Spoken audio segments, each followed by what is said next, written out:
আমরা আগেও বিরোধীতে ছিলাম, আমি বিরোধী দলের বিধায়কও ছিলাম, সরকারে ছিলাম, যতটা সম্ভব মানুষের জন্য কাজ করেছি। আবার এখন বিরোধী দলের বিধায়ক, সে তার অনুযায়ী যে কাজটা আমাদের দরকার, মানে সরকারের ভুল ধরিয়ে দেওয়া, গঠনমূলক বিরোধিতা করা, সেই কাজটা নিশ্চিতভাবে আমরা করব। লাইফে সবসময় ট্রান্সফরমেশন হতে থাকে। আগে আমি ছেলে ছিলাম, পরে স্বামী হলাম, তারপরে বাবা হলাম।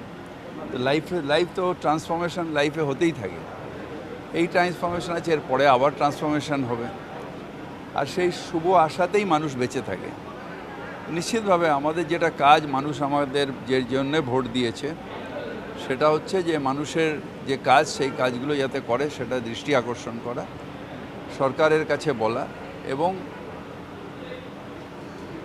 মানুষের ভালোর জন্য যে কাজগুলো তুলে ধরা যায়, ইস্যুগুলো, সেগুলো নিশ্চিতভাবে তুলে ধরা। থাকবেন। বৃক্ষ তোমার নাম কি, ফলেনি পরিচয়।